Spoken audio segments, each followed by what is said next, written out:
York's classic rock, Q1043. Money talks.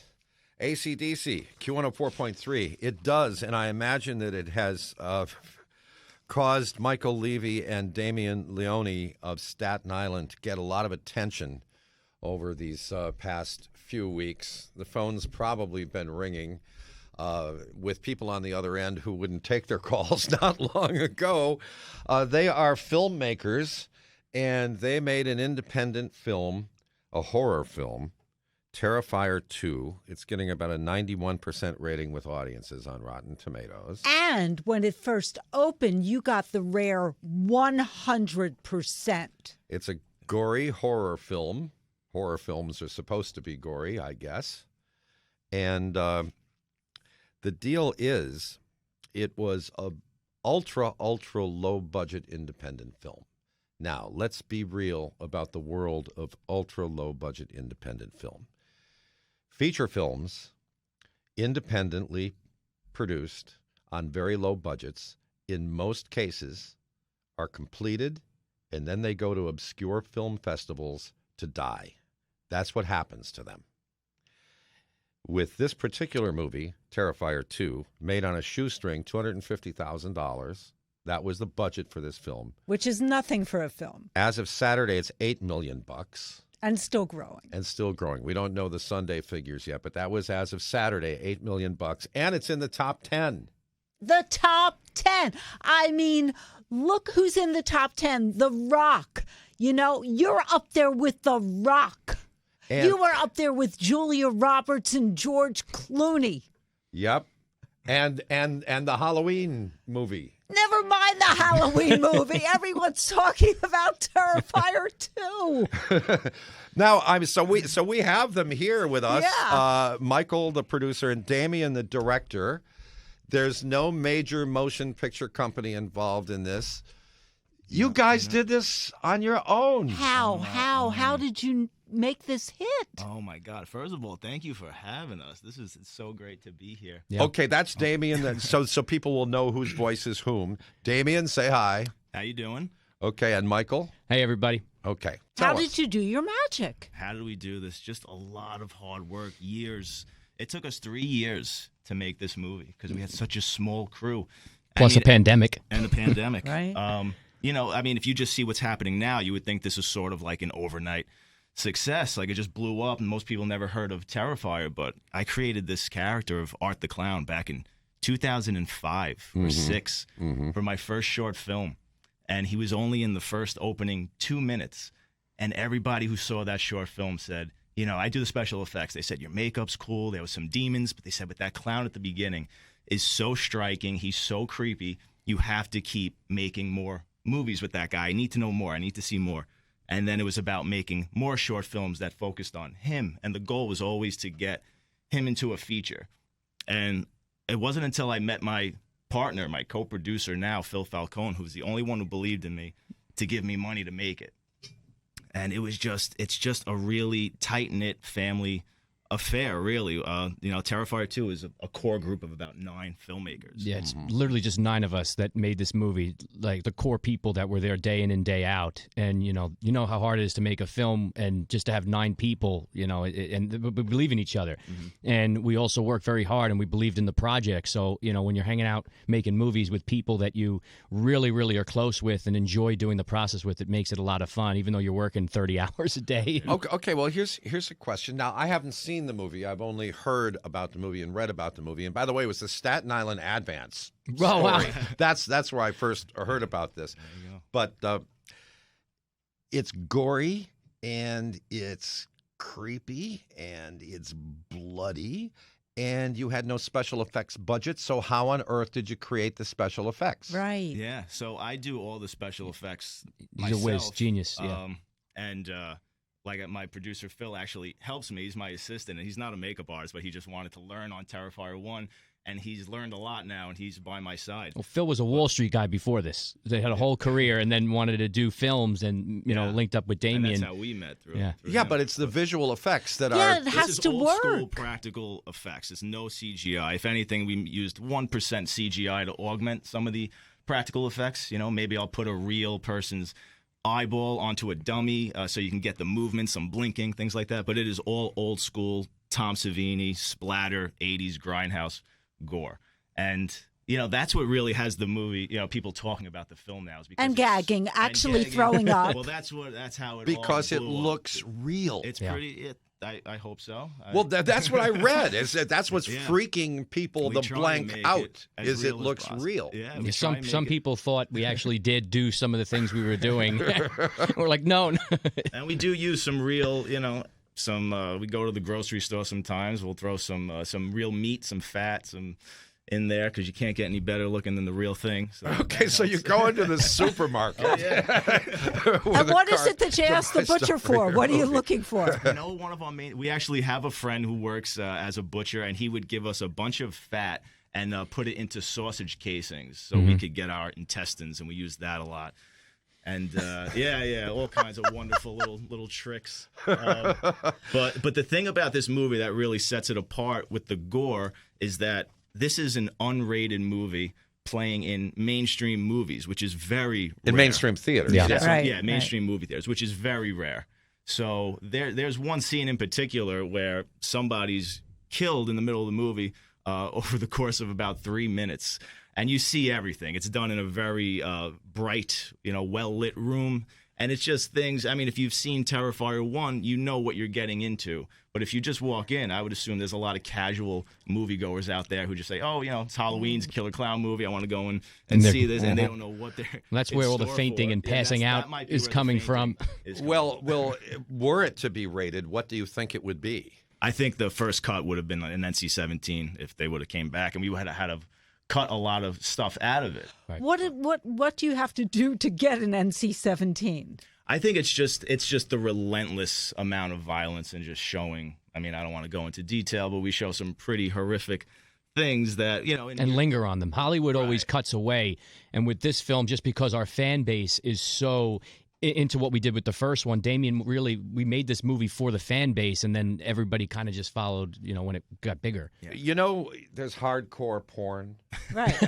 This is hardcore horror. And Yes, and people love that. that's- Why do people love that so much? That's a good question. People I mean, like to be scared, Yes. don't They they? love it. They love to be grossed out. They love to push and test their limits. But it goes even before cinema existed. I That's mean, right. from the very first days of the movies, there were horror films. But before there was such a thing as film, I mean, some was- of the great novels of all time. Right. It was like graphic theater. too. Yeah. Even the fairy tales were all scary stories to keep kids Oh, the and Bro- moral the lessons Brothers and Grimm. stuff. Right, If the Brothers you read, Grimm. If Yeah, you read it's what 6 they really wrote. Right. And then Disney kind of fantasized, made it all nice. Yeah.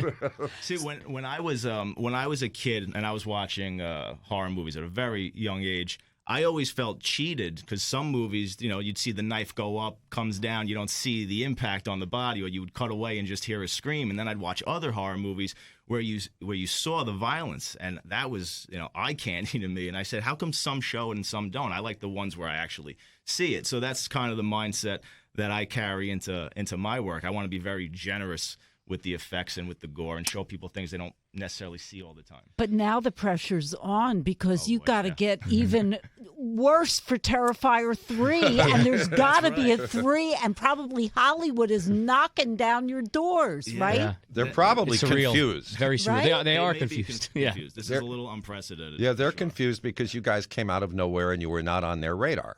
Out of nowhere, not on their radar. Like I said, this is not rated. And also, we were talking about low-budget movies, and of course, there's been many very low-budget horror movies that come in and take off. But the difference between them and us is usually, or actually always, a Hollywood studio comes in and picks them up and then puts a huge multi-million-dollar marketing campaign behind that movie. So everybody knows about the movie. They all know it's coming out. There's billboards, there's TV Yeah, spots. there was radio no spots. marketing campaign Nothing. for this movie Well, because you it's- didn't have any money. It's all the Exactly. people. It's all the fans. They're doing. I mean, that's word of mouth is the best marketing you can Yeah. get. We were only supposed to be in theaters for the first weekend, and then we just kept getting extended and extended and extended and extended, and then it was just that viral of just people organically talking about it. That's it, organic. And it's going to stream on Screambox. As of today, yep, it's streaming. And it's still in the theaters, I believe, until Thursday. This yeah. Thursday. Well, what happens if people keep going to see it? That's what I'm saying. I say we keep it going. Right?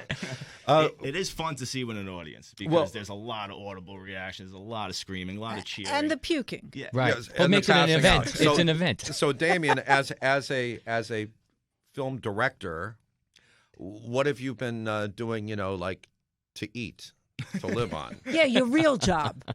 Well, this has been. I know it's been full time for a But while, you but gotta what make I money mean, before. everybody's doing got to this. do something. Yeah. Honestly, delivering flowers and listening to Q1043 for years while I'm Seriously? writing. I swear to He's God, not while joking. I'm writing this script, He's while I'm not thinking joking. of these ideas, And Michael, brought his clown here, the Staten Island clown. Right.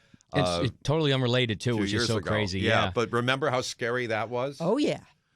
I mean, and that was another thing that I read about in the advance. We got to get more stories in the advance. It seems like Because there were these sightings. Remember? There yeah, were we Yes, started yes, those yes, clown yes. crazes back. Right. Yeah, we did. Yeah. Yeah, started it, you would just have whoever was the clown just sort of stand around at night, and people would freak out, and Yeah. it started getting in the paper that Right. who's this clown? Well, you know what it was with that is that we didn't want it to be. We didn't want people to see the violence from it from the beginning with a knife. Like a lot of copycats started happening, and I felt that kind of took it to a new level. But if you have him just creepy standing there with a balloon in the middle of the night in the darkness, that'll get people talking, and that'll get people wondering why is this clown there. And then it was that same organic kind of word of mouth thing, and it just went viral and opened up so many doors for us. And here we are today. Well, Michael, you have a degree in TV and film from St. John's University. Correct. And you and your brother, you've been working on some stuff along with another partner of yours, and you've got some actual credits that are pretty interesting here. You're also an actor. Mm-hmm. I was actually in the first Terrifier. Yeah, but he was the lead alongside Emmy winner Martha Byrne in the film Bottle in the Smoke. Right, after he's from As the World Turns, right? Yeah. And but he directed and produced a comedy fantasy called Abnormal Attraction, which starred Malcolm McDowell, our wonderful friend, the late Gilbert Gottfried, Academy Award winner Bruce Davison. So, you've got some Yeah, it's IMDb credits. Yeah, it's just hard work and keep, hitting the pavement and pounding and just keep going. And, luckily my partners, my brother and Steve Delasalle at Fuzz in the Lens, we're just very passionate about this, hardworking. And, that's why it was a perfect fit when we got together with Damien, George, and Phil Falcone. And you see what happens when a lot of good people come together. It just, explodes, lightning in a bottle, and magic happens. And Damien, here we are on Halloween, and you wrote and directed the 2013 film All Hallows Eve. That's right. Yeah. And But seriously, what now? Because Hollywood is knocking at your door. yeah. And you guys really can't compromise because that is Correct. your product, Correct. right? Yeah, That's your yeah. cred. The integrity with this film in particular is so important, and because, like we said before, it's all about that original core fan base that we have that's been by our side, and that's the one that's really been pushing and getting the word of mouth out there. And so we can't let them down. This movie has a formula that we have to stick to, but there really is. Hollywood has come knocking. I've been having some interesting Zoom calls. I imagine you have. I imagine you And have. soon you're going to be saying Jim and Shelley who? Never. Who's Art the Clown? Who's Art the Clown? Yes. The actor, the actual. Yeah. Yes. Yeah, my buddy David Howard Thornton. David Howard Thornton. Yeah, he's Okay. fantastic, and he was a comedian. He's more or less a comedian and a voiceover actor for cartoons, and Yeah. he's known for being this silent killer clown. But that's so funny you say that because I interviewed the people behind Blair Witch Project before it was released. And I said, what is the secret of making a good scary movie? And they said, it's like a comedy. You have to have the scare as the punchline. Right. The punchline is the scare, the jump. Yeah. It's the same type It's of all writing. timing. It's Very beats. close, It's all yeah. timing. Yeah. Well, it's Michael Levy and Damian Leone. $250,000 turns into $8 million in 3 weeks. And still growing. And still growing. Very Congratulations. We're you so both. proud of you. Oh, thank We you. are, Thank you, and guys. thank you. I mean, Halloween morning, what a better time for you to come visit us. We're honored to be here. That's a And pleasure an honor it's to be Terrifier 2 and Screambox. That's where you can stream it today, but it's in theaters. It's better in theaters. See it with Of an course audience. it's better in See it with an theaters. audience. Movies are better in theaters. It's 19 past 8 o'clock here at Q104.3. New York's classic rock, Q1043.